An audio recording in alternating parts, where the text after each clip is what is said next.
하겠습니다. 천지우주 만물을 창조하시고 인류의 역사를 주관해 가시는 우리 아버지 하나님 참으로 감사합니다. 주님을 모르고 살던 저희들에게 먼저 찾아오셔서 하나님을 알게 하시고 무엇보다도 천국 갈 수 있는 복된 소망을 허락하여 주셨습니다. 이 악한 세상 가운데 이 세상이 전부인 것처럼 살던 저희들에게 영원하고 신령한 것에 대한 소망을 갖게 하시고 또 무엇보다도 한 사람의 영혼을 주님 앞으로 인도하기 위해 저희에게 기회를 주심에 너무나 감사드립니다. 오늘 주일을 통해서 사랑하는 형제 자매님들이 하나님의 말씀을 듣고자 한자리에 모였습니다. 우리 형제 자매님들께 꼭 필요한 말씀이 증거되어질 수 있도록 부족한 자의 입술을 주장하여 주시고 또 듣는 분들의 마음문도 열어주시기를 원합니다. 또 진주교회 주일 설교차 움직이시는 담임 목사님 오고 가는 발걸음 안전하게 지켜주시고 또 건강도 지켜주시기를 원합니다. 동일한 시간 전국과 또 해외에서 증거되어지는 말씀들을 통해 우리 교회가 더욱 든든해지고 또 주님께 귀하게 쓰임받을 수 있도록 도와주시옵소서. 오늘 말씀의 시종을 오직 주님께만 의지합니다. 우리를 사랑하시는 예수 그리스도의 이름으로 감사하며 기도드렸습니다. 아멘. 구약성경 사무엘상 17장을 찾겠습니다. 구약성경 435쪽 사무엘상 17장입니다.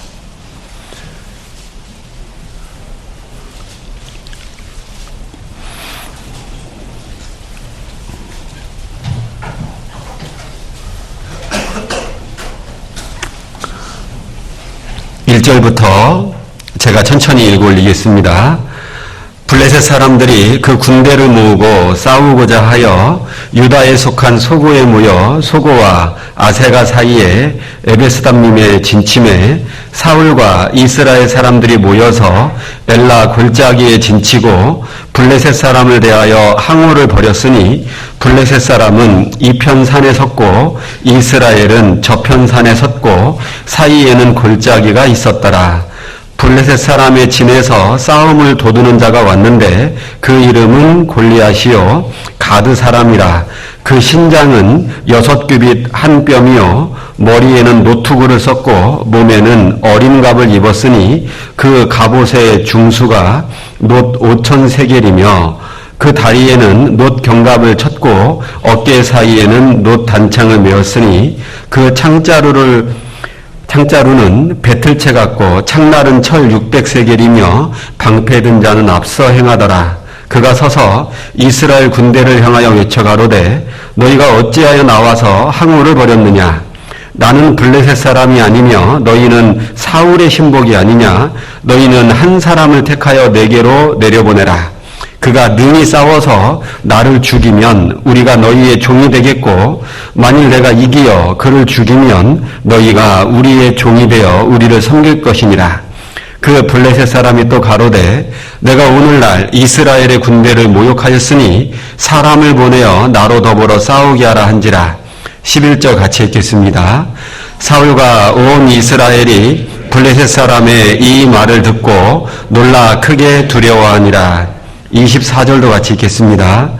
이스라엘 모든 사람이 그 사람을 보고 심히 두려워하여 그 앞에서 도망하며. 가평교에서 교제하고 있는 김경렬 형제입니다. 제가 예전에 광주에 있을 때 그리고 수원에 있을 때 장흥교회를 다녀갔던 기억이 있습니다. 혹시 마음속에 어디서 많이 본 것 같은데 맞는 말입니다. 예전에 2번 다녀갔기 때문에 많이 본 것 같은 게 맞습니다. 지금은 가평에 가서 교제하고 있는 지 이제 4년 차가 되었습니다. 가평은 경기도에 있는데 모든 생활권과 환경은 강원도입니다. 그래서 지지난주 초등부 천국잔치 하고 있을 때 그때도 장흥 많이 춥더라고요. 여기가 영하 7도였을 때 가평은 영하 24도였다라고 합니다. 저희가 이제 건축 중에 있는데 너무 추워서 이틀은 공사를 하지 못하고 일하시는 분들이 쉬었다라고 얘기를 합니다. 공사장에 먼지가 날려서 물을 뿌리는 순간 바닥에 물이 떨어지면서 얼었다고 이제 그렇게 얘기를 하시더라고요. 그리고 어제 내려왔는데 어제 오늘도 춥네요. 여기 상당히 남쪽이라서 따뜻할 줄 알았는데 추운 날씨인 것 같습니다. 그래도 우리 형제 자매님들이 교회 월간 계획, 연간 계획을 보니까 복음을 전하기 위해서 많은 집회와 또 수고하시는 모습들을 보고 이제 하나님을 위해 살고자 하는 마음은 날씨와 상관없이 이제 따뜻하시다라는 생각을 많이 하게 되었습니다. 벌써 이제 새해가 시작된 이제 한 달이 지났고 이제 2월 첫째 주 주일이 되었습니다. 혹시 올해 동계수련회 때 한 해를 어떻게 보내야 되겠다 다짐들 하셨습니까? 네, 다들 기억하고 계시는 거죠? 자, 그러면 1년 전 2017년에 나는 무슨 다짐을 했는지 혹시 기억나세요? 네, 그냥 웃지요. 시간이 1년이나 지났으니까. 1년 전 우리도 분명히 뭔가 새해를 맞이해서 또 다른 다짐을 했었을 겁니다. 그리고 한 달 전 2017년 12월쯤에는 지나간 한 해를 돌아보면서 어떤 분은 다짐했던 대로 잘 생활하셨던 분도 있을 거고 어떤 분들은 다짐했지만 다짐한 대로 제대로 살지 못해서 후회하시는 분들도 분명히 있었을 겁니다. 왜 우리는 한 해를 이렇게 살아봐야 되겠다라는 다짐을 하고 제대로 살지 못하는 경우가 많이 있을까요? 아마 목표를 너무 크게 잡아서 다짐했던 대로 하지 못하는 경우도 있을 수 있을 겁니다. 또는 목표는 적당하게 잘 세웠고 1월 달에 2월 달에 이렇게 초반에는 열심히 해봤는데 시간이 흐르면서 오늘은 피곤하다. 내일은 제대로 해야지. 이번 주는 너무 바빠. 전도 집회 기간이야. 다음 주부터 열심히 해야지. 이제 그렇게 조금씩 미루다가 포기하게 되는 경우도 있었을 겁니다. 근데 아마도 이 경우가 제일 많을 것 같아요. 뭐냐면 뭔가 다짐을 세우긴 세웠는데 이 다짐에 대해서 간절함이 별로 없는 거죠. 내가 1년 어떻게 살아보겠다. 목표를 잡았는데 그대로 살면 너무 좋고 안 돼도 크게 나쁘지는 않다. 내 마음속에 간절함이 없으면 대부분은요. 목표를 세워놓고 다짐을 해놓고 중간에 포기하는 경우가 많습니다.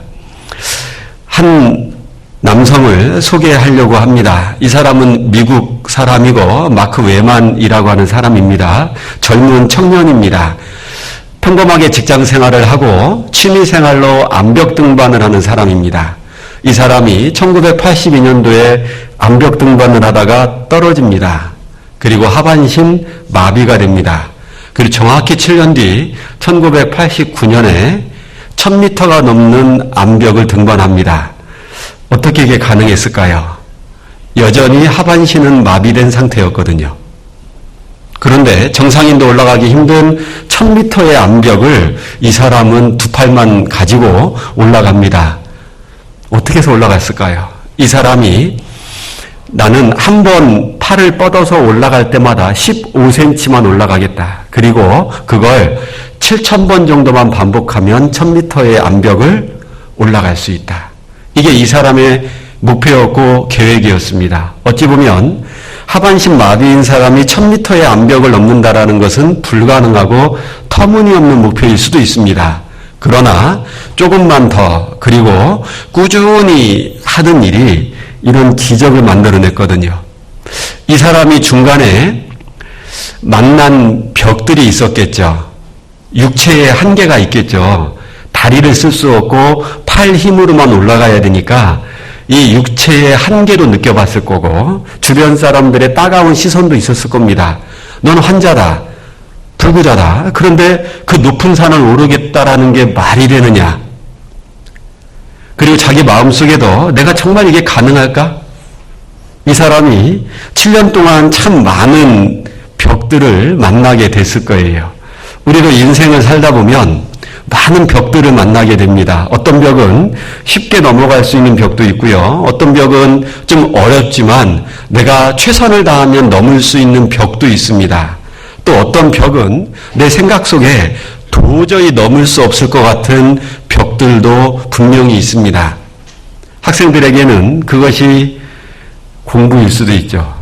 나는 열심히 해보려고 하는데 도저히 안 되는 경우 있거든요. 구원받지 않은 남편이 도저히 넘기 힘든 벽일 수 있습니다. 직장 상사가 도저히 넘기 힘든 벽일 수도 있습니다. 때로는 교회 안에서 구원받은 형제 자매님인데도 그분의 말투, 나랑 너무나 다른 생활하는 방식들, 말하는 방식들, 이런 것이 도저히 넘기 힘든 벽인 분들도 있을 수 있을 거예요.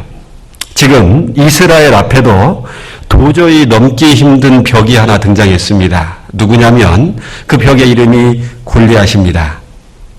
이스라엘이 전쟁을 블레셋과 하는데 이 이스라엘 앞에 골리앗이라는 사람이 등장을 하죠. 이스라엘은 마음속에 이미 이 골리앗이라는 벽은 넘을 수가 없다. 포기해버렸습니다. 그리고 매일 골리앗이 싸우자 한 사람씩 1대1로 와서 붙어보자. 이 전문 용어로 뭘까요? 맞짱? 1대1로 한번 해보자는 거죠. 그래서 이긴 사람이 진 사람의 모든 걸 다 갖자. 근데 이스라엘 사람은 아무도 이런 얘기를 듣고도 싸우러 나가지를 못합니다. 골리앗은 이스라엘에게 넘기 힘든 벽이었습니다. 오늘 우리는 사무엘상 17장을 중심으로 해서 골리앗을 넘는 방법이라는 제목으로 함께 생각을 좀 해보려고 합니다. 첫 번째는 우리가 신앙생활을 하는 가운데 만나는 많은 벽들을 넘기 위해서 첫 번째 우리가 해야 될 것은 마음속에 결단하는 것이 필요합니다. 이스라엘은 지금 골리앗의 겉모습, 외모에 집중하고 있거든요. 키가 3m입니다. 이 골리앗이 입고 있는 갑옷의 무게만 해도 50kg입니다. 그리고 이 골리앗은 가드 출신이라고 되어 있죠. 믿음이 아주 좋았던 이스라엘의 선배 여호수아 세대 때에도 이 가드 족속은 정복을 못했거든요.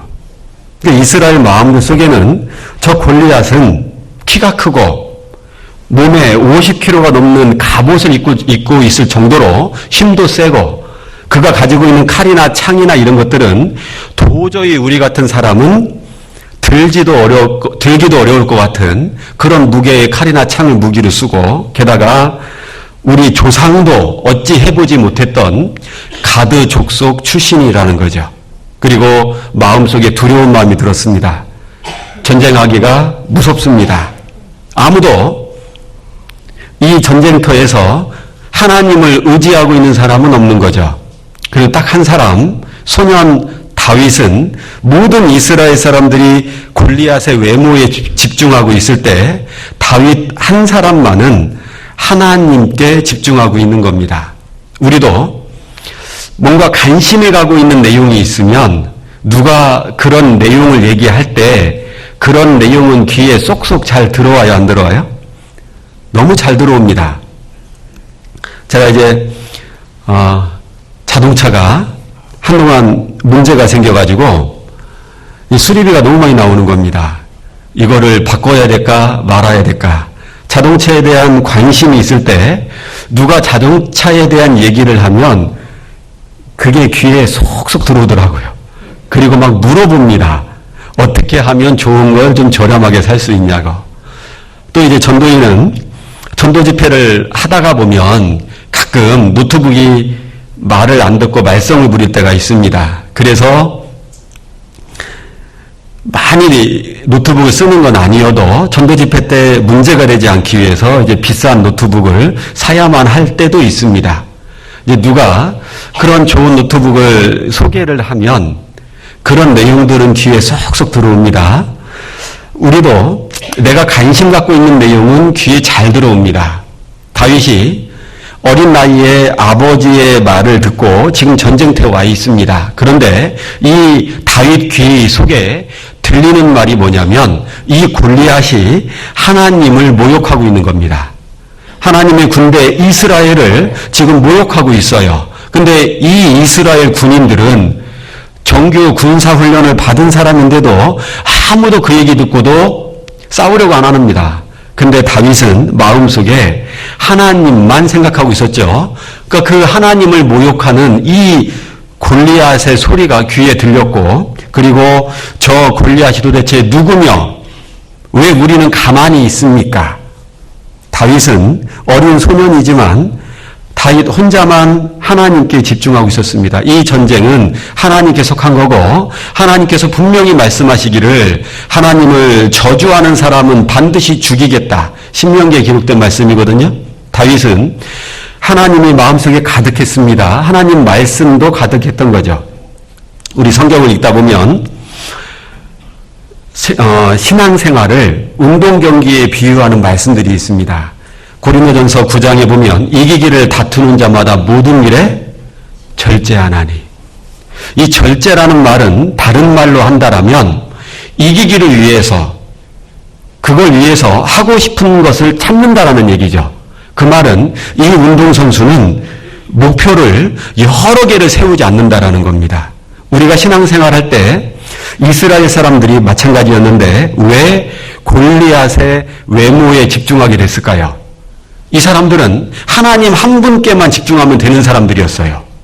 그런데 너무 많은 것에다가 자기 마음문을 열어버렸죠. 전쟁을 하려면 좋은 무기도 있어야 되고 사람들도 많아야 되고 훈련도 잘 받아야 된다. 그런데 골리앗을 보니까 이건 도저히 넘을 수 없는 벽인 거죠. 그러고 나니까 자기들이 정말 집중해야 될 하나님은 점점 작아지게 되는 거죠. 운동선수들도 이것저것 다 잘하려고 하다 보면, 남들 하는 거 다 하려고 하다 보면 자기가 하는 운동에서 탁월한 실력을 보이긴 어렵습니다. 이게 저는 고향이 충청북도 청주입니다. 우리나라는 야구를 하면 그 지역의 그 야구단을 응원하는 경우들이 있습니다. 이 장흥 전라남도는 어느 야구단일까요? 네, 옛날에 해태 타이거즈, 지금 기아. 네, 제가 창원중도 집회를 작년에 갔는데 거기에 덩치가 엄청 좋은 형제님이 한 분 앉아 계셨어요. 그래서 이제 악수를 하는데 팔 힘이, 이 손 힘이 엄청납니다. 그리고 이제 서로 이름을 얘기하는데 어디서 듣던 이름인 거예요. 나성범. NC 다이노스의 나성범 선수였던 거예요.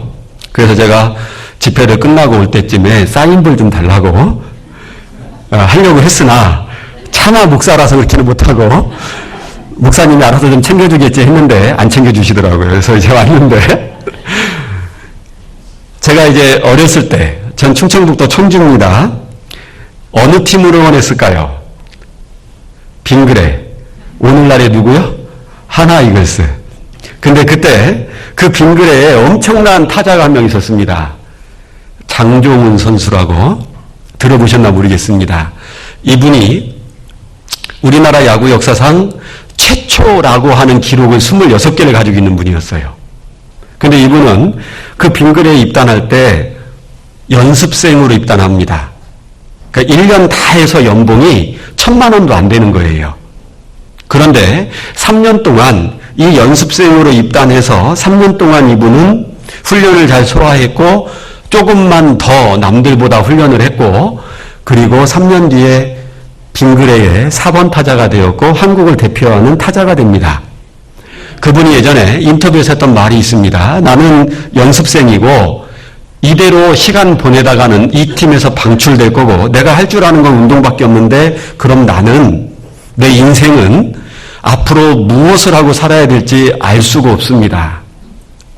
이분은 아침에 눈 뜨고 일어나서 잠들 때까지, 심지어는 꿈속에서도 오로지 야구 하나만 생각했다라고 그러거든요. 한국이 낳은 최고의 축구 선수 중에 한 명 누가 있을까요? 지성, 박지성. 네. 예전에 남자분들 발이 평발이면 군대를 안 가는 시절도 있었거든요. 근데 박지성 선수는 발이 평발입니다. 평발은 조금 걸으면 쉽게 피로해지고 그렇기 때문에 운동하기엔 너무 안 좋은 발이죠. 근데 박지성 선수는 평발이었어요. 축구를 너무 하고 싶습니다. 그리고 축구부에 들어갔는데 너는 평발이니까 잘 할 수가 없다. 근데 이 박지성 선수가 쓴 그 자서전을 읽어보면 이 박지성도 똑같았어요. 아침부터 일어나서 잠잘 때까지 심지어는 자는 동안에도 생각한 게 뭐라고요? 축구 하나만. 자, 우리는요, 신앙생활 할 때 왜 어려울까요? 새해 다짐들 많이 세우는데 왜 그게 연말쯤 가면은 내년부터 잘해야지? 이렇게 마음이 박혀 있을까요? 너무 많은 것에 마음 문을 열어두는 겁니다. 그래서 이것도 잘하고 싶고 저것도 한번 해보고 싶고 그러니까 정작 집중해야 될 신앙생활, 내가 세웠던 목표 이런 것에는 소홀할 수밖에 없거든요. 우리는 한 가지에 집중할 필요가 있는 겁니다. 사도 바울이 자기의 신앙을 고백할 때 이렇게 얘기합니다. 빌립보서 여기 붙잡아 놓고 빌립보서 3장을 한번 보겠습니다.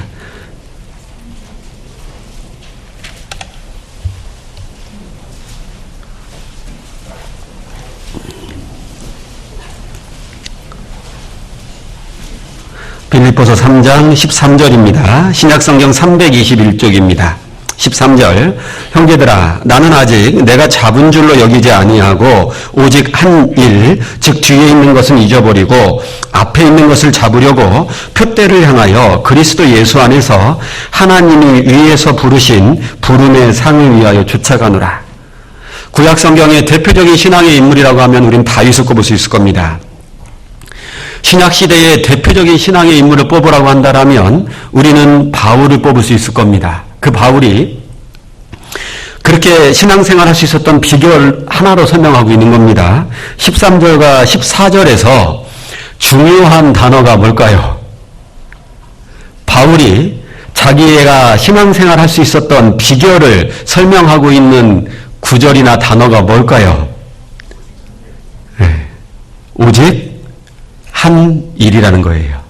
오직 한 가지 일이었다라는 겁니다. 바울은 여러 가지 생각한 게 아니라 오직 한 가지만 생각했다라는 거죠. 예수 그리스도, 하나님의 일 하나만 생각을 한 겁니다.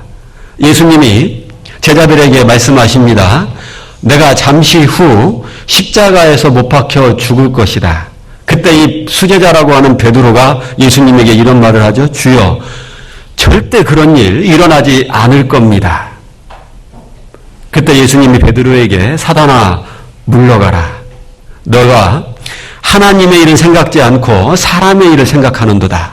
예수님은 우리가 두 가지 일을 하게 된다라고 말씀하십니다. 하나님의 일과 사람의 일. 그런데 사람의 일은 너무 편하고 쉽고 인간적이고 그런데 하나님의 일은 쉬운 건 아니라는 거죠. 때로는 상식을 벗어날 때도 있는 겁니다. 예수님은 십자가를 져야만 합니다. 하나님의 일입니다. 그런데 베드로는 예수님, 당신께 절대 이런 일은 일어날 수는 없습니다. 인간적인 얘기죠. 사람의 일입니다. 우리가 결단을 하는데 한 가지에 집중해야 되겠다는 결단하시면 돼요. 그게 사람의 일이 아니라 누구의 일이요? 하나님의 일이요. 하나님의 일을 우리는 하겠다라는 결단을 할 필요가 있습니다. 바울이 하나님의 일을 하는 데 있어서 조금 유의해야 될 점 몇 가지를 얘기해 주고 계십니다. 13절 다시 보시죠. 형제들아 나는 아직 내가 잡은 줄로 여기지 아니하고 오직 한 일, 즉 뒤에 있는 것은 잊어버리고 앞에 있는 것을 잡으려고. 바울이 첫 번째 말하고 있는 것은 뒤에 있는 것은 잊어버려라 합니다. 바울은 예수님을 믿는 사람들을 잡아서 가두고 핍박하고 그게 하나님을 위한 길이라고 생각했던 사람이죠. 바울은 뒤에 것 잊어버려야 된다. 내가 잘못 살았던 것 그것도 잊어버려야 된다. 뿐만 아니라 이방인의 사도로서 초대교회 때 열심히 살았던 오늘 이전에 있었던 뒤의 것도 다 잊어버려야 된다라는 것을 말하고 있습니다. 우리가 신앙생활할 때 이 중에도 어떤 분은 장흥교회가 처음 생길 때 초창기부터 함께 하셨던 분들도 있을 거고 중간에 같이 합류하신 분들도 있을 겁니다. 대부분은 초창기에 함께 하셨던 분들이 교회 안에서 모범을 보이고 그리고 그걸 보고 새로 구원받은 사람들이 어떻게 살아야 되는지를 배우게 됩니다. 그런데 가끔요, 아주 드물게 내가 이 교회를 세웠다. 마음속에 은연중에 이 교회가 내 거다. 이런 생각을 하는 경우도 있는 거죠. 내가 주님 앞에 잘 못 살았던 것, 그것도 잊어버려야 되지만 동시에 내가 주님 앞에 잘했던 것도 빨리 잊어버리는 게 필요합니다.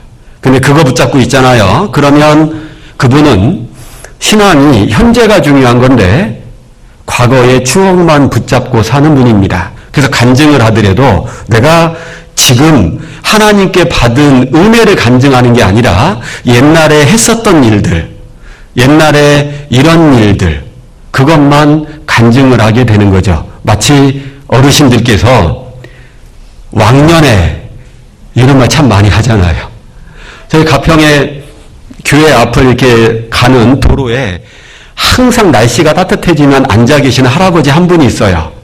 근데 그 할아버지는 항상 이 앞에 훈장을, 목걸이처럼 되어 있는 훈장을 딱 남들 잘 보이게 딱 걸고 항상 길거리에 앉아 있습니다. 그분은 2018년을 살고 있는 걸까요? 아니면 40년 전 베트남 전쟁 갔다 와서 받은 훈장, 그 시대를 살고 있는 걸까요? 네, 그 시대를 살고 있는 거죠. 전도해 보려고 말을 걸어봤습니다.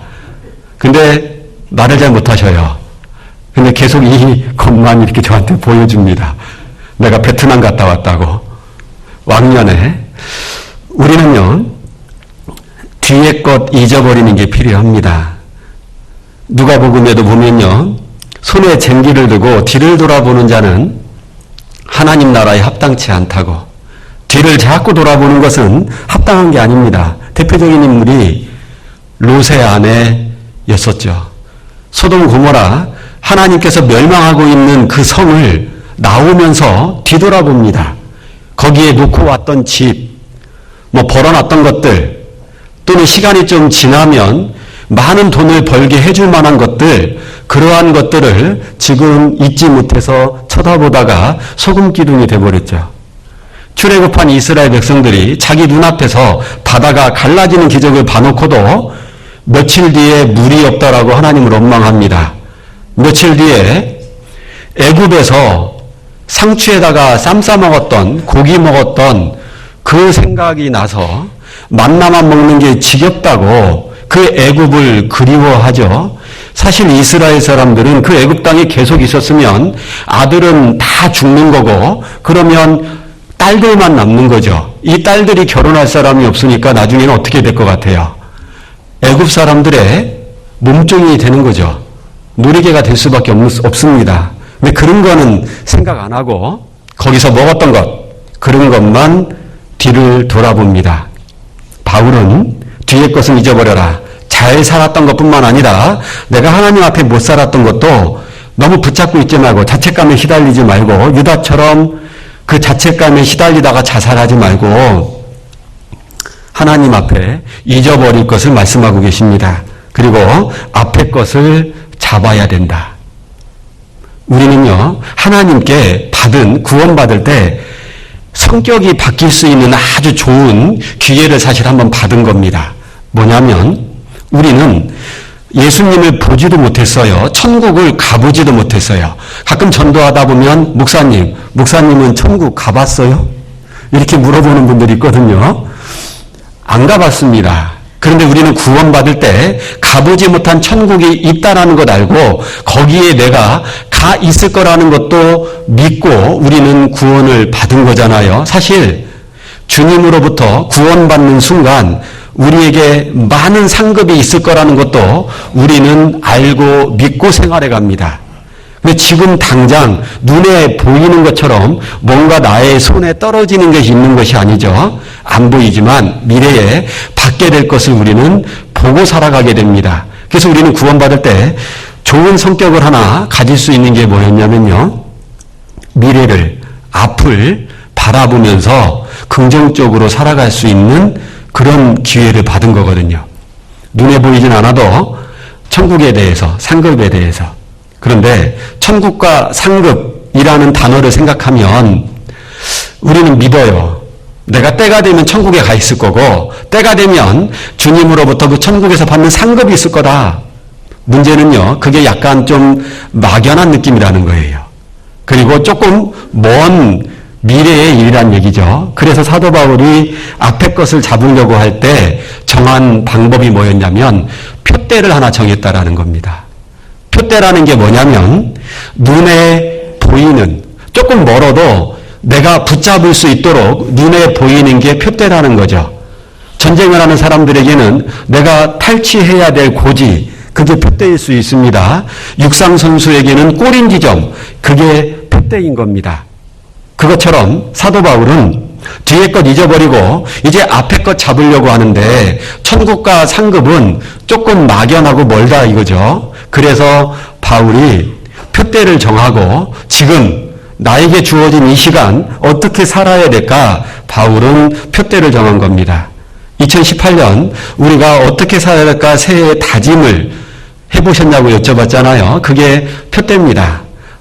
내년 일은 우리가 굳이 많이 생각할 필요 없습니다. 올 한 해 하나님이 주신 지금이라는 2018년이라는 시간 내가 어떻게 살아야 될까? 우리는 분명한 표대를 정할 필요가 있는 거죠. 우리가 마음속에 정말 여러 곳에다가 열어놨던 마음문을 좀 닫으시고 하나님의 일, 그 하나에 내가 집중을 하죠. 그러면 하나님은 분명히 우리에게 기회를 주실 거예요. 시편 108편도 한번 보겠습니다.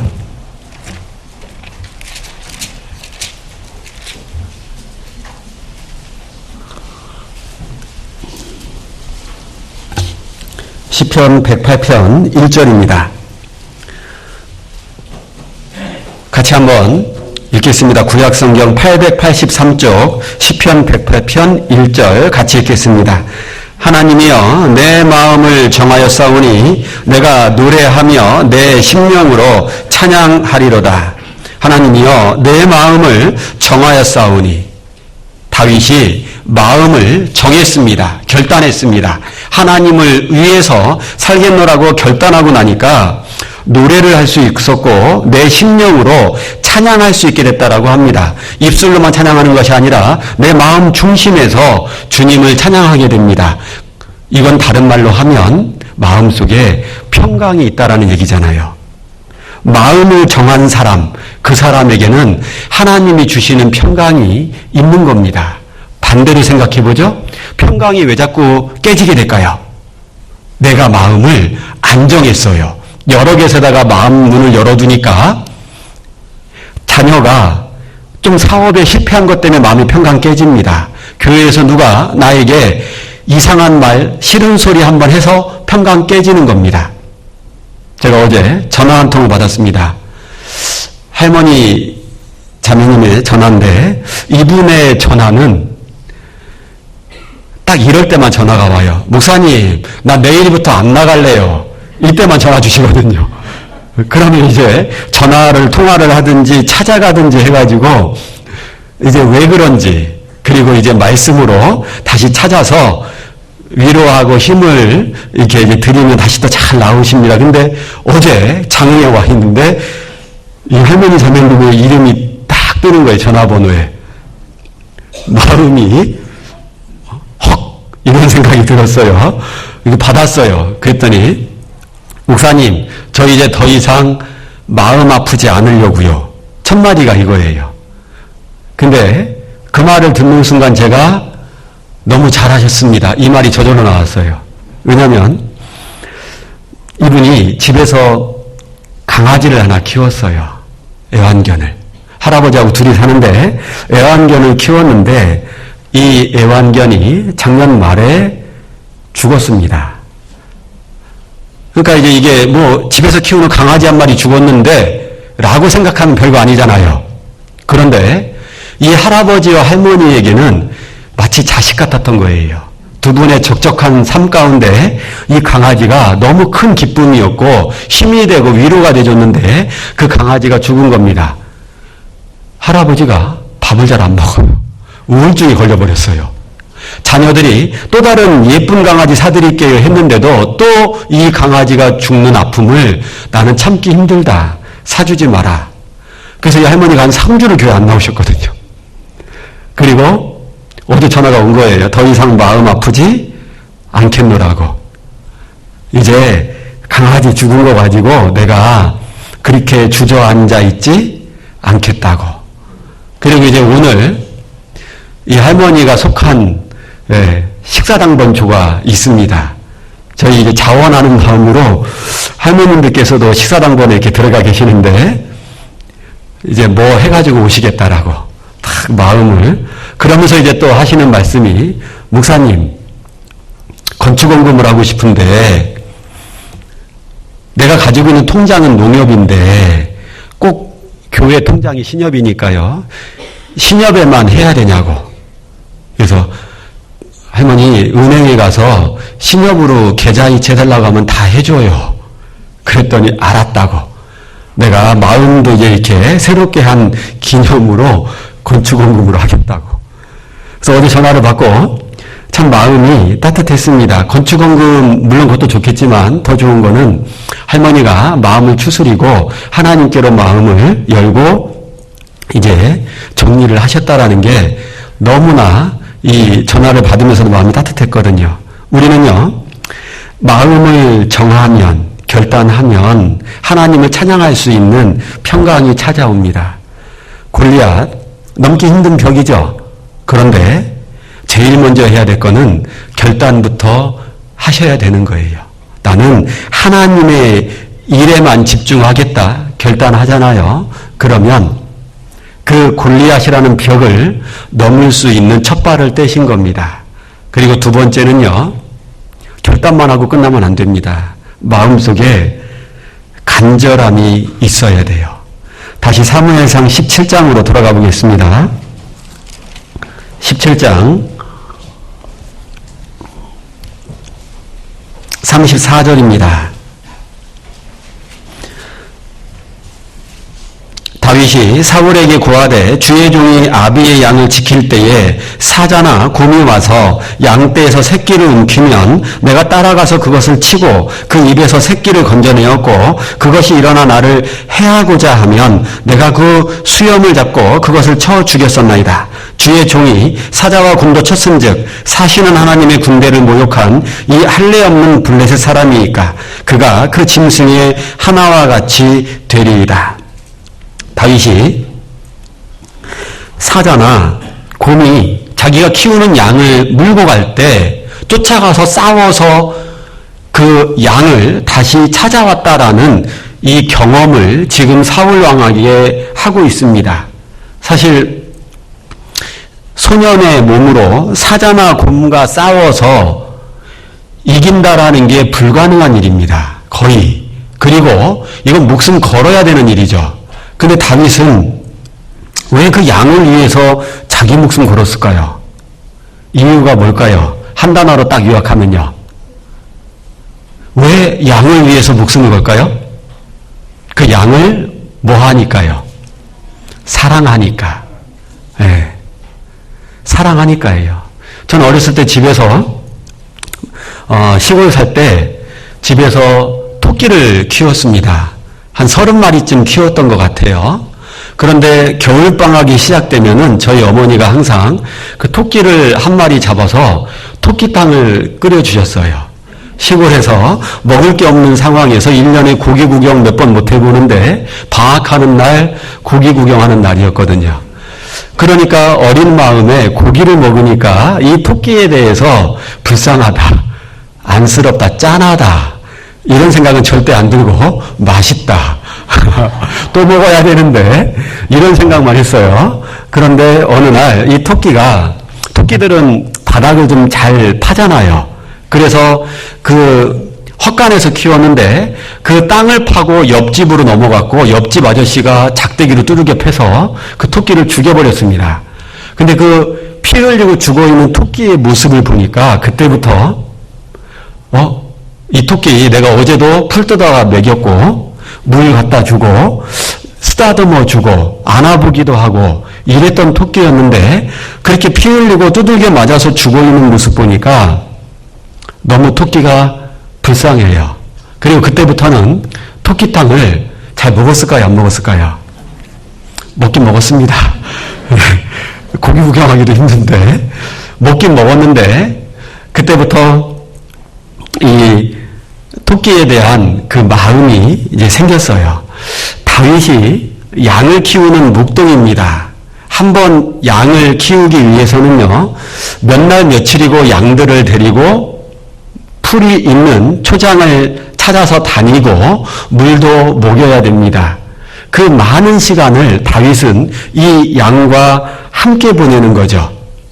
다윗은 그 양을 사랑했던 거죠. 그 양이 붙잡혀가는 짐승들에게 붙잡혀가면서 비명 지르거나 피 흘리는 모습을 보고 이 다윗은 가만히 있을 수가 없는 거죠. 싸울 수밖에 없는 겁니다. 그리고 이 다윗은 그 양을 키우면서 하나님의 마음을 알게 되죠. 그 다윗이 양을 키우면서 하나님의 마음을 알고 난 뒤에 기록한 성경이 시편 23편입니다. 여호와는 나의 목자시니 내가 부족함이 없으리로다. 그가 나를 푸른 초장에 누이시며 쉴만한 물가로 인도하시는도다. 다윗은 자기가 목자였습니다. 말 못하는 양들을 데리고 먹이고 키우고 같이 사는데 푸른 초장으로 데리고 가야 됩니다. 이스라엘은 중동지방이죠. 햇빛이 아주 강렬합니다. 풀이 제대로 자라려면 그래서 햇빛이 비치지 않는 산의 맞은편 쪽 약간 그 절벽이 경사가 심한 그런 쪽에 주로 풀들이 모여 있습니다.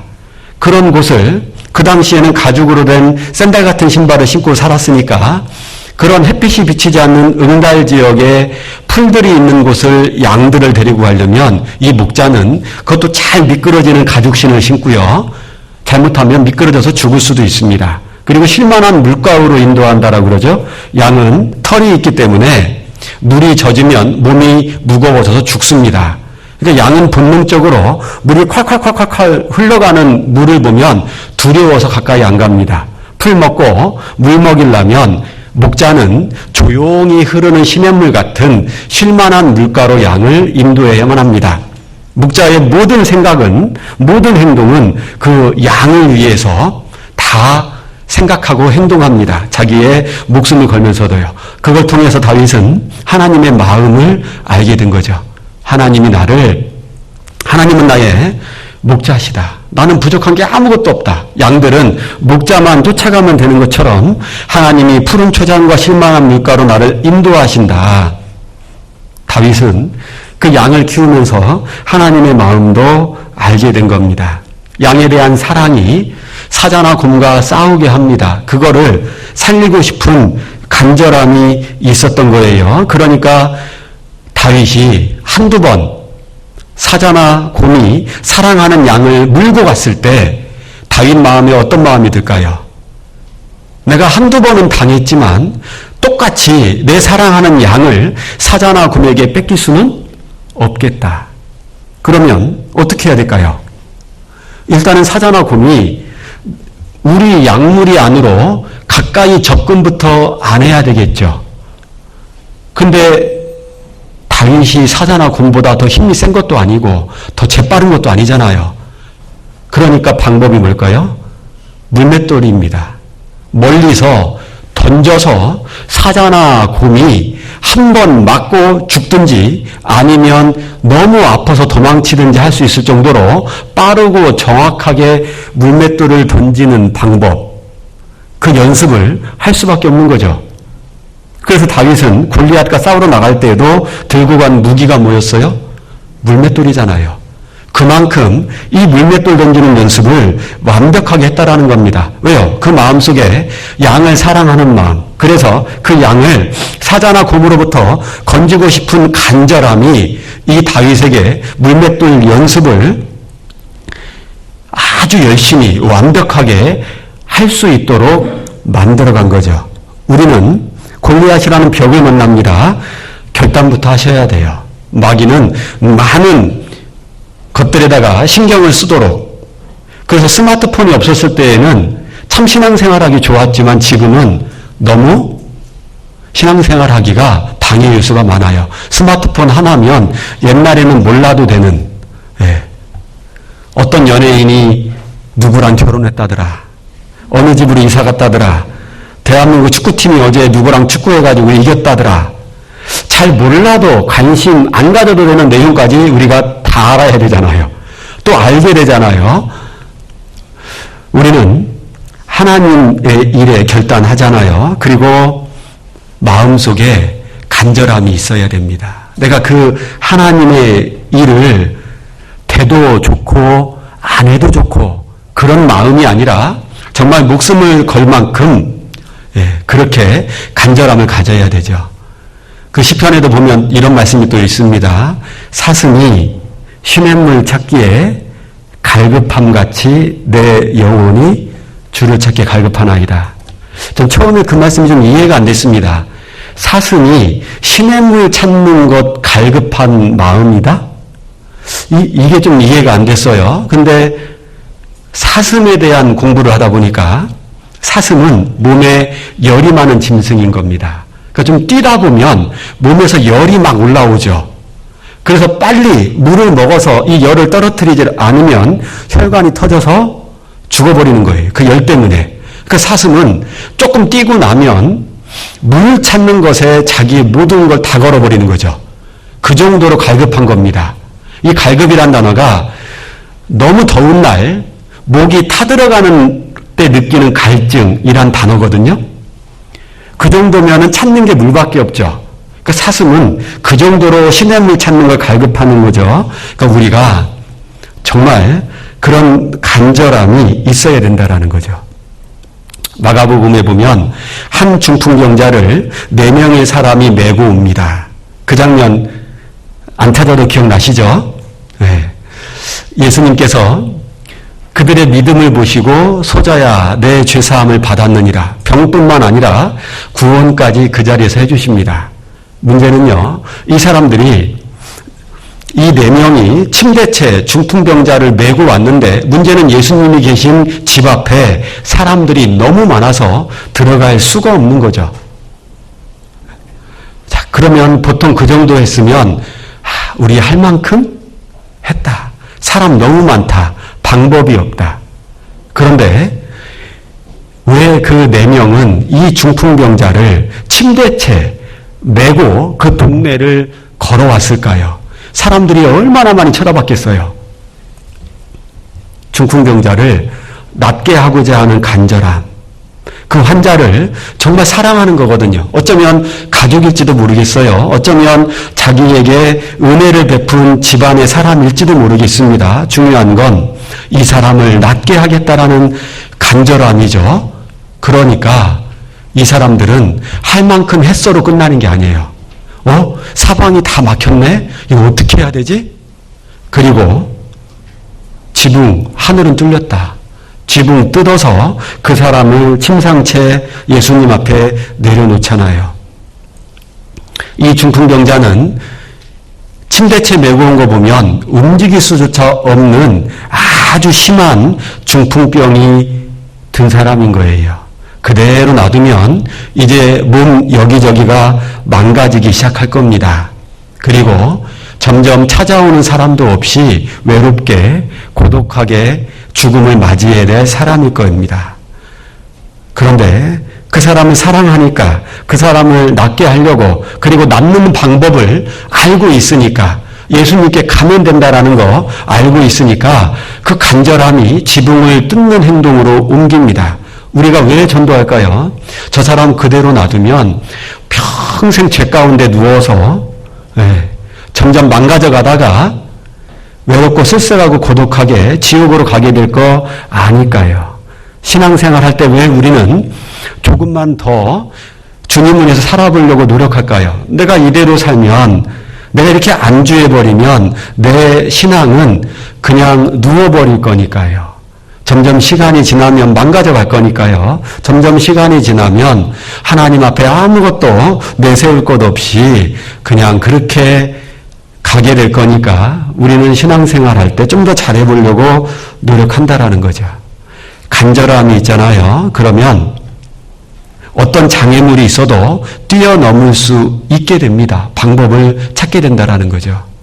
성경에 정말 원하는 건 있지만 간절함이 없는 사람들이 등장합니다. 여호수아 17장을 한번 보겠습니다. 여호수아서는 모세가 죽고 이제 여호수아를 중심으로 이스라엘 백성들이 가나안을 정복하는 장면입니다. 지파별로 땅을 차지해서 그 가나안 족속을 쫓아내고 이제 하나님의 백성으로서 그 땅에서 하나님을 증거하는 일을 해야 되죠. 17장 14절 구약성경 346쪽입니다.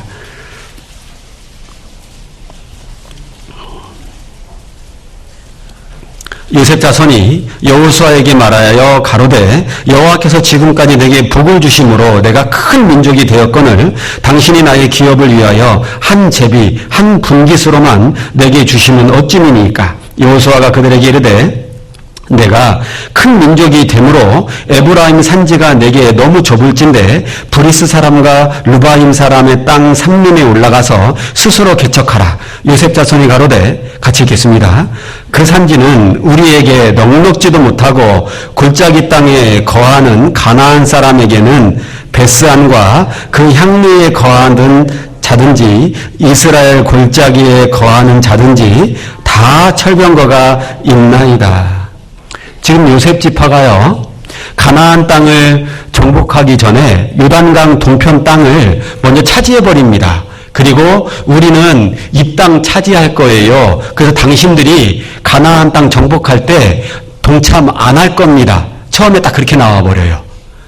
그런데 여호수아가 너희를 이 전쟁에 참여하지 않으면 너희들에게 준 동편 땅도 하나님이 빼앗아 보실 거다.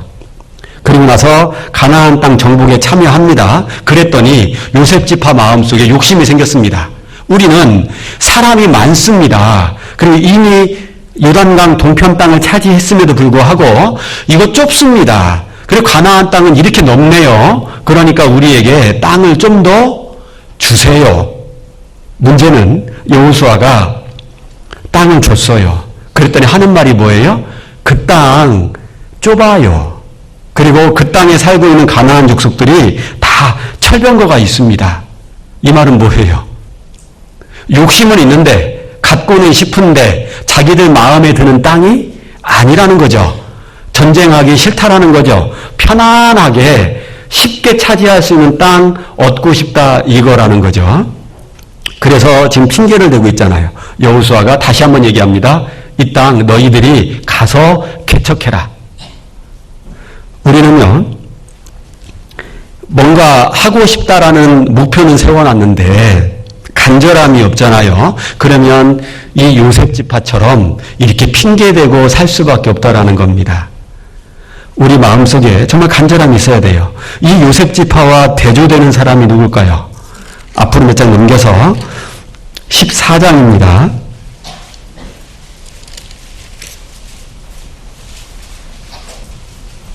14장 11절 모세가 나를 보내던 날과 같이 오늘날 오히려 강건하니 나의 힘이 그때나 이제나 일반이라 싸움에나 출입에 감당할 수 있사온즉 그날에 여호와께서 말씀하신 이 산지를 내게 주소서. 당신도 그날에 들으셨거니와 그곳에는 아낙 사람이 있고 그 성읍들은 크고 견고할지라도 여호와께서 혹시 나와 함께 하시면 내가 필경 여호와의 말씀하신 대로 그들을 쫓아내리이다. 85세의 할아버지 갈렙이 하는 말입니다. 이 산지를 내게 주소서. 요셉 지파는요, 자기가 원하는 땅 갖고 싶어서 분배받은 땅 마음에 안 들다고 이러고 있는 판에 갈렙은요, 아낙 자손들, 이 거인족이거든요. 거인족들이 살고 있는 이 땅, 약속대로 주십시오. 내가 85세지만 아직도 전쟁하기엔 충분합니다. 가서 이 땅 차지하겠습니다. 이스라엘이 가나안 땅을 차지해가는 과정은 결과적으로 하나님이 살아계신 걸 증거하는 겁니다. 근데 차지하지 못하면요, 이스라엘의 하나님이 가나안 민족들의 힘들보다도 약하다라는 것을 보여주는 거잖아요. 갈렙의 이 마음은 너무나 좋은 마음이죠. 하나님이 내가 발로 밟는 땅은 다 너희에게 주겠다 하셨던 말씀 붙잡고 이 거인족들이 사는 가장 차지하기 힘든 이 땅 솔선수범으로 나가서 싸우겠다고 달라고 얘기를 하잖아요. 이 가나안 땅을 이스라엘이 온전히 차지하려고 하는 간절한 마음이 갈렙에게는 있으니까 전쟁의 두려움 이겨낼 수 있는 거죠. 우리는 간절함이 필요합니다. 저희가 2006년도에 자립을 했어요, 가평이. 그리고 제가 2015년에 갔으니까요. 땅이 600평이고 30여 년 전에 한전이 사용하던 건물입니다. 30년 이상 된 건물이에요.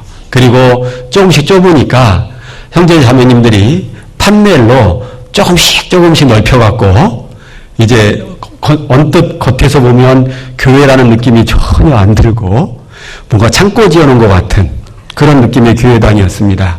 대강당이 28평이었거든요. 자, 그런데 건축은 하고 싶어도 할 수 없는 제약사항이 좀 몇 가지 있었어요. 하나가 뭐냐면 저희 땅 한가운데를 가로지르는 계획도로가 있었어요. 100평짜리가. 근데 이 100평짜리 도로가 현재 쓰고 있는 건물을 치고 지나갑니다. 그러니까 뭔가 공사를 하려면 엄청 공사가 커지는 거죠. 그리고 그 도로가 지나가니까 공사하는 것도 쉽지는 않습니다. 봉사위원회에서 먼저 결단을 했습니다. 우리가 이 상태로는 복음 전하는 데 한계가 있겠다. 건축해야 되겠습니다. 그런데 행정적으로 이 계획도시는 어떻게 없앨 수가 없잖아요. 민원을 넣어봐도 이미 제가 가기 전에 민원 몇 번 넣으셨다고 하더라고요. 그러나 이 도시계획은 바꿀 수가 없다. 그래서 결단 먼저 하고 식구들이 6개월 동안 소식지에 기도 제목을 올리고 6개월 동안 간절하게 기도를 했습니다. 그리고 그해 12월 달 군수 선거를 얼마 앞둔 그 군수님을 찾아갔습니다. 우리가 교회 건축을 해야 되는데 도로가 있습니다. 근데 이 도로 때문에 지금 건축할 수가 없습니다. 선거를 얼마 안 앞둔 그 군수님 입장에서는 표가 중요하겠죠. 아, 교회가 몇 명이나 모이세요? 사실대로 말할 수가 없었어요. 50명이요. 말할 수가 없었습니다. 그래서 우리 교회 특징이 뭐냐면 다 그렇잖아요. 멀리서도 구원받은 분들은 오잖아요. 가평군 지도를 놓고 가장 멀리서 오시는 분이 1시간 내에서도 옵니다. 그래서 거기서부터 오시는 분들이 있다라고 지역을 몇 개 얘기를 했더니 이 군수님이 교회가 엄청 큰가 봐요. 그 멀리서부터 오는 거 보면 그리고 이제 도시계획과장을 불러가지고 지금 가평교회가 건축을 하려고 하는데 이 도로 때문에 못한다고 한다고 방법 없냐고. 그러니까 이 연말이었는데 도시계획과장이 군수님 안 그래도 도시계획을 내년에 좀 수정하려고 합니다. 그래서 이런 식으로 그래서 가평교회가 있는 지역은 없애려고 합니다. 이 초안으로 다 없앨 계획을 가지고 있었던 거예요. 그러니까 찾아가서 말하기 전에 하나님은 이미 일을 하고 계셨던 거죠. 그래서 없어지기로 결정이 난 사실을 듣고 왔습니다. 그리고 그 소문이 너무 빨리 나면 그 도로상에 자기 땅에 있는 사람들이 또 민원 넣겠잖아요. 왜 없애냐고. 그래서 저하고 몇 명만 딱 알기로 했어요. 그런 다음에 이제 건축을 해야 되니까 여러 가지 이제 계획을 세우다 보니 식구들이 이제 28평이 빡빡하게 앉으면 80명도 앉을 수 있습니다. 그 건축은 하긴 해야 되겠는데 아직 대강당이 완벽하게 차질 않으니까 간절함이 없는 거예요. 그렇다고 이거 취소됐으니까 하나님의 뜻이니까 해야 됩니다. 할 수도 없고 참 놀라운 건요. 이게 딱 도로가 취소된 그때부터 석 달 동안 식구들이 교회에 나오기 시작하는데 자리가 없어서 바닥에 앉아야만 되는 거예요. 네. 심지어는 저희 교회 뒤에 조그만한 장로교회 하나 있는데 이분들이 장로교 간판을 저희 교회 담벼락에다 딱 걸어버렸어요. 그래서 주일날 면회 온 장로교 다니는 사람이 그리 가야 되는데 우리 교회가 거긴 줄 알고 우리한테도 오고, 또는 구원받은 형제자매님들이 아들 면회 왔다가 또 주일날 교회 나오고, 또 안 나오던 분들도 나오기 시작하고, 이래서 자리가 없는 거예요. 바닥에 막 앉아서 있으니까 식구들 마음이 어쩔까요? 이건 건축해야 된다라는 간절함이 마음속에 생긴 거예요. 그리고 3월 달에, 작년 3월 달에 작정을 하고, 내심 약간 염려는 됐습니다. 기존의 빚이 이미 5억이 있거든요. 그 상태에서 건축을 해야 돼요. 근데 우리 형제자매님들 형편이 월급 생활 하시는 분이 5가정 정도밖에 안 돼요. 그러니까 이게 참 어렵잖아요. 작정을 했고, 총회에서는 현금을 절반 이상은 가지고 있어야 되고 제약사항들이 많이 있는데 놀랍게도 그런 것들이 해결이 된 거예요. 한 형제님이, 목사님, 제가 얼마 전에 빌라를 팔았는데 다 헌금하겠습니다. 오히려 제가 문제가 됐어요. 전 재산 다 헌금해 놓고 어떻게 살려고 하냐고. 그랬더니 형제님이, 제가 작년까지 보증 한번 잘못 써가지고 보증비 갚느라고 힘들었는데 다 갚았습니다. 이제 지금부터는 내가 월급 받으면 이게 다 우리 돈이 됩니다. 그러니까 빌라판 전 재산 다 거축원금 하겠습니다. 그분이 사는 집은요, 처형집에서 판넬 조금씩 넓혀가지고 그 창고를 조금씩 넓혀가지고 살고 계셨거든요. 그런데 그렇게 생활보조금 정부에서 20만 원 받는 할머니가 10만 원 가지고 살고 10만 원은 건축원금 하겠다고, 그런 마음들이 모여서 이제 작정이 됐고, 총회의 기준을 통과할 수 있는 금액이 모여서 이제 건축을 시작을 해서 이번 달 안에 이제 마무리를 하려고 합니다. 간절함이 있으면 장애물은 장애물이 안 되더라고요. 뛰어넘을 수 없을 것 같았는데 간절함이 있으면 어떻게 하든 방법을 찾게 되더라고요. 우리는 골리앗이란 벽 일단 결단부터 하셔야 돼요. 그리고 간절함이 있어야 됩니다. 그리고 마지막으로요, 조금만 더 하려고 하는 행동이 필요합니다. 다른 사람들처럼 똑같이 하려고 하면요, 우리는 그저 그런 그리스도인으로 살다가 끝날 겁니다. 성경에 기록된 많은 신앙의 위대한 인물들은 조금만 더 한 거죠. 여기까지가 내 한계야. 내가 할 만큼 다 해봤어. 그게 아니라 이 신앙의 인물들은 좀 더 한 겁니다. 다윗은요, 그 사자나 곰에게 물려가는 양들을 보면서 내가 사람인데 사람의 몸으로는 이거는 막을 수가 없다. 그러니까 내가 키우는 양들 중에 한 10%는 물려간다라는 생각하고 그냥 포기하자, 이랬다라면 다윗은 이스라엘의 왕이 될 수 없었을 겁니다.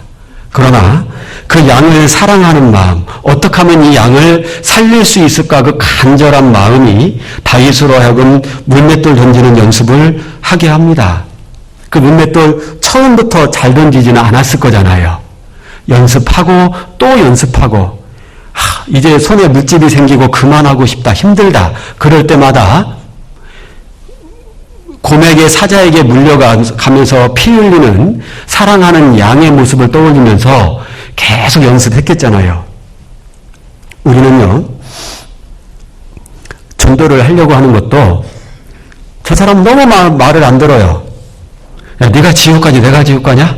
이러고 싶은 마음이 들 때도 있습니다. 그러나 정말 나는 할 만큼 다 해봤을까요? 우리는요, 너무나 많이 내 경험과 내 지식 속에서 나는 할 만큼 다 했다라고 결정 내리는 경우가 많다라는 겁니다. 다윗이 골리앗을 만났습니다.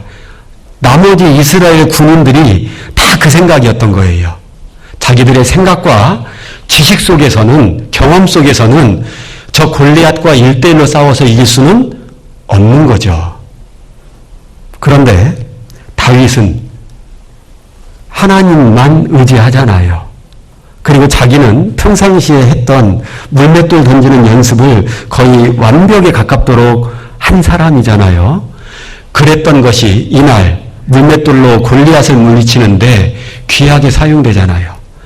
우리는 평상시에 나에게 맡겨진 일에 대해서 대충대충 눈가림만 한다라면 결정적인 순간에 그 사람은 하나님께 쓰임받을 수 없습니다.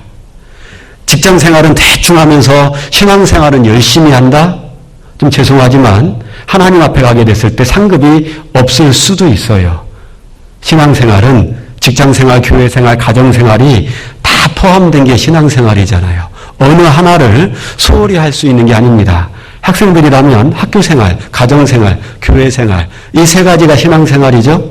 뭐 하나 소홀히 할 수 없는 거예요. 잘하지는 못해도 탁월하지는 못해도 내가 최선은 다할 수 있잖아요. 남들이 하는 만큼만 하는 게 아니라 그 사람들보다 조금 더 하는 거는 내가 할 수 있는 일이잖아요. 그 중풍병자를 메고 오는 사람들이 조금 더 했기 때문에 결국 이 사람은 예수님 만났고 병도 낫고 구원도 받습니다. 어쩌면 우리가 조금만 더 하지 않기 때문에 구원 받을 수 있는 사람이 아직도 못 받고 있을 수 있습니다. 내가 조금만 더 하지 않기 때문에 구원받고 교회는 참석하시는데 교제에는 못 들어오시는 분들 있을 수 있는 거잖아요. 조금만 더. 이게 성경을 읽다 보면 그리고 이 세상에서도 성공한 사람들의 얘기들을 보면 남들만큼만 하는 게 아니죠. 조금만 더 한다라는 거예요. 그때 하나님이 열어주시는 길이 있어요. 다윗이 그 물맷돌 연습을 조금만 더 완벽에 가깝게 했을 때 다윗이 그 던진 돌에 하나님이 힘을 실어 주셨고 골리앗 이마 한가운데에 그 돌이 박히고 그날 골리앗은 죽습니다. 엑스더가 도저히 자기 생각에는 자기 경험에는 방법이 없어요. 왕이 부르지도 않았는데 앞에 나가면 죽는 겁니다. 이게 법입니다. 금호를 내어 밀어주면 안 죽을 수 있는데 지금 보니까 왕이 자기를 부르지도 않았는데 게다가 3개월이라는 시간이 지났어요. 한 번도 왕의 얼굴을 못 봤습니다. 그런데 모르드게 삼촌이 유대인들이 죽게 생겼다고 왕에게 가서 간청하랍니다. 처음에는 자기 생각과 자기 경험과 지식 속에서 안 됩니다. 죽습니다. 왕이 나를 부르지 않은 시간이 3개월씩이나 됐습니다. 그런데 이 에스더가 조금만 더 하죠. 죽으면 죽으리이다. 그 마음으로 갑니다. 그때 하나님은 도와주셨죠? 왕의 마음을 바꿔서 그 에스더를 살려줍니다. 성경을 읽다 보면 그런 일들 참 많이 나오잖아요. 다윗이 위대한 사람이었던 것 중에 하나가 뭐냐면 자기를 죽이려고 하는 원수를 용서하는 일에 있어서 다윗은 조금만 더 기다렸다라는 거죠. 자기가 충분히 원수를 갚을 수 있는 상황인데도요. 자기가 다음에 왕이 된다는 거 정해져 있습니다. 근데 사울은 그걸 무시하고 자기를 죽이려고 합니다. 어느 날 자기가 숨어있는 동굴에 사울 왕이 잠자러 왔어요. 자기를 따르는 이 용사들은 사울 죽이고 왕위에 올라가라고 얘기를 합니다. 사울은 옷자락만 뵙니다. 또다시 기회가 옵니다. 그 사울의 창과 물병만 들고 갑니다. 다윗은 원수 갚는 일에 있어서도 조금만 더 참자. 조금만 더. 문제는요. 이 다윗이 조금만 더 쉬자 했을 때 그때 끔찍한 일이 일어나잖아요. 사무엘하 찾아보겠습니다. 사무엘하 11장입니다.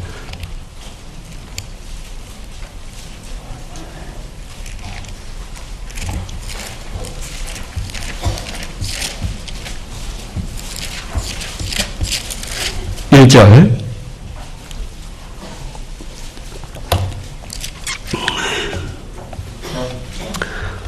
구약성경 478쪽입니다. 해가 돌아와서 왕들이 출전할 때가 되매 다윗이 요압과 그 신복과 온 이스라엘 군대를 보내니 저희가 암몬 자손을 멸하고 랍바를 에워쌌고 다윗은 예루살렘에 그대로 있으니라. 저녁 때에 다윗이 그 침상에서 일어나 왕궁 지붕 위에서 거닐다가 그곳에서 보니 한 여인이 목욕을 하는데 심히 아름다워 보이는지라. 자, 이 내용은 너무나 유명한 장면이죠. 우리아의 아내 밧세바를 범하게 되는, 그리고 간음죄뿐만 아니라 그걸 감추기 위해서 살인죄를 짓고 결국은 다윗이 이 사건을 통해서 모든 율법을 다 범한 거거든요. 다윗의 부모가 자기 아들이 이런 일을 벌였다라는 거 알면 부모에게 공경하라라는 율법도 어기게 되는 거잖아요.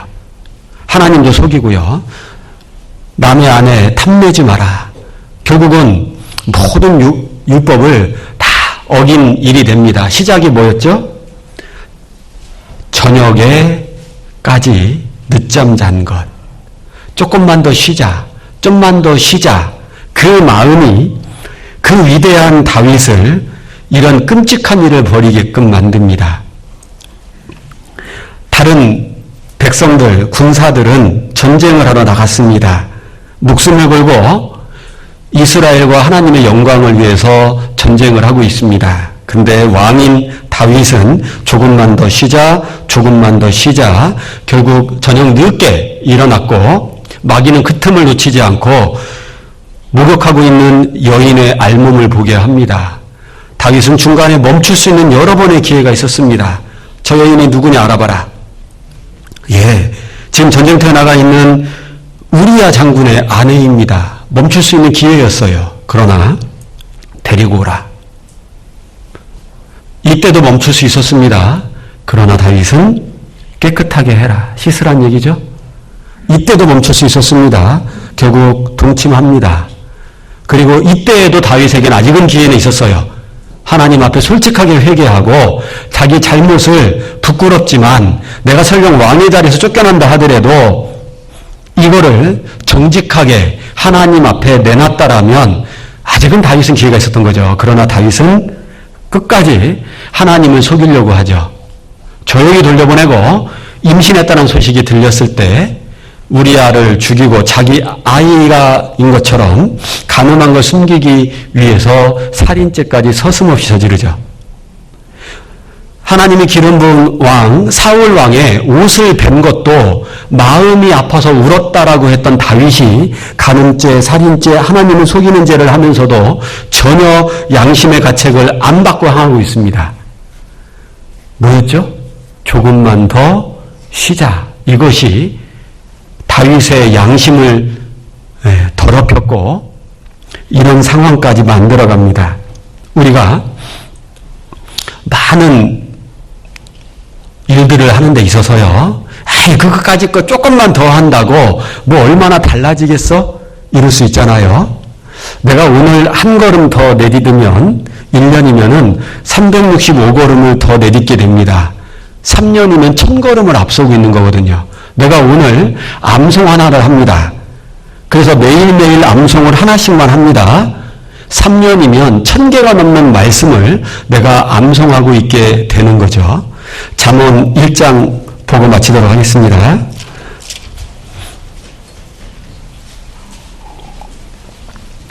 잠언 1장 32절입니다.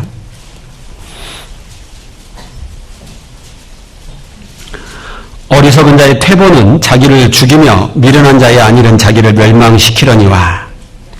어리석은 자의 퇴보, 한 발자국 물러서는 것은 쉬운 일입니다. 그러나 그것이 자기를 죽인다라는 거죠. 우린 전도하다 보면 이런 경우 종종 만나보게 됩니다. 다음에 들을게요. 이번엔 너무 바빠서요. 그런데 그것이 그분에게는 마지막 기회인 분들도 있죠.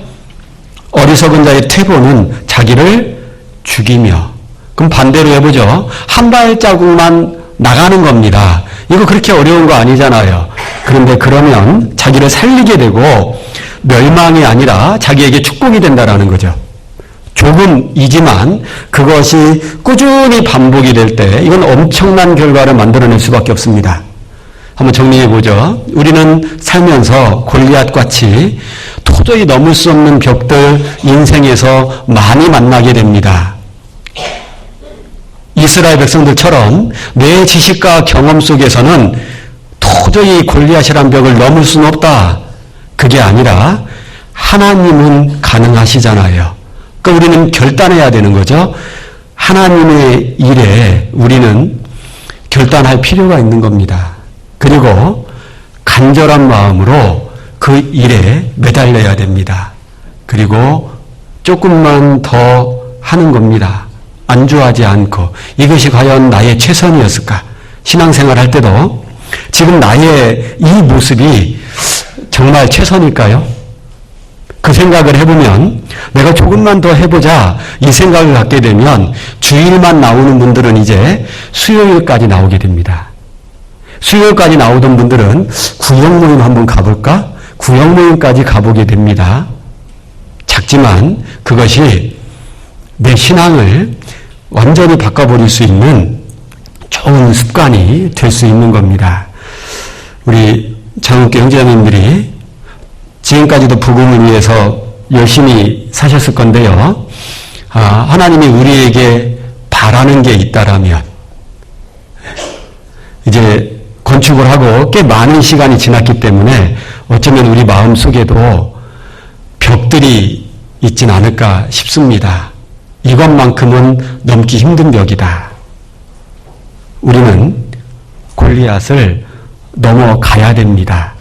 그래야지만 우리에게 하나님이 열어주신 길을 만나게 될 거예요. 다윗은 이 사건을 통해서 이스라엘 백성들에게 자기 이름을 확실하게 알려버립니다. 이스라엘의 왕이 될 수 있는 발판이 되는 사건이었거든요. 하나님 앞에 정말 우리가 하나님은 우리를 침삼킬 동안도 놓치지 않고 나를 보고 계시고 다 알고 계시지만 그 중에서도 특별하게 기억하는 사람, 하나님이 좀 특별하게 기억하는 사람들 있겠잖아요. 그게 뭐 엄청난 일을 해서 그렇게 되는 건 아니라는 겁니다. 조금만 더 할 때 중풍병자 환자 한 명을 살리기 위해서 메고 가는 4명의 사람, 성경에 기록됐다는 얘기는 하나님께 기억이 됐다라는 거잖아요. 특별한 일을 한 게 아닙니다. 좀 더. 그래서 우리 장흥교회가 이제 올해 교육관도 짓고 많은 계획들이 있을 건데요. 더 많은 사람들이 하나님의 사랑을 우리를 통해서 깨달을 수 있었으면 좋겠습니다. 그리고 시간이 나시면 가평교회를 위해서도 같이 기도해 주시면 감사하겠습니다. 기도하겠습니다. 우리를 사랑하시는 아버지 하나님 참으로 감사합니다. 많고 많은 사람들 중에 우리를 부르셔서 주님의 일꾼 삼아주시고 무엇보다도 복음 전하는 귀한 사명을 맡겨주심에 너무나 감사합니다. 때로는 만나게 되는 많은 벽들 앞에서 좌절하거나 낙심하지 않고 그 벽을 넘어갈 수 있도록 주님 도와주시고 인도하여 주시옵소서. 또 오늘부터 시작되는 농선부 전도 집회 가운데 함께하여 주셔서 말씀을 듣는 분들이 하나님의 사랑을 깨닫고 꼭 구원함을 얻을 수 있도록 도와주시고 인도하여 주시기를 간절히 부탁드립니다.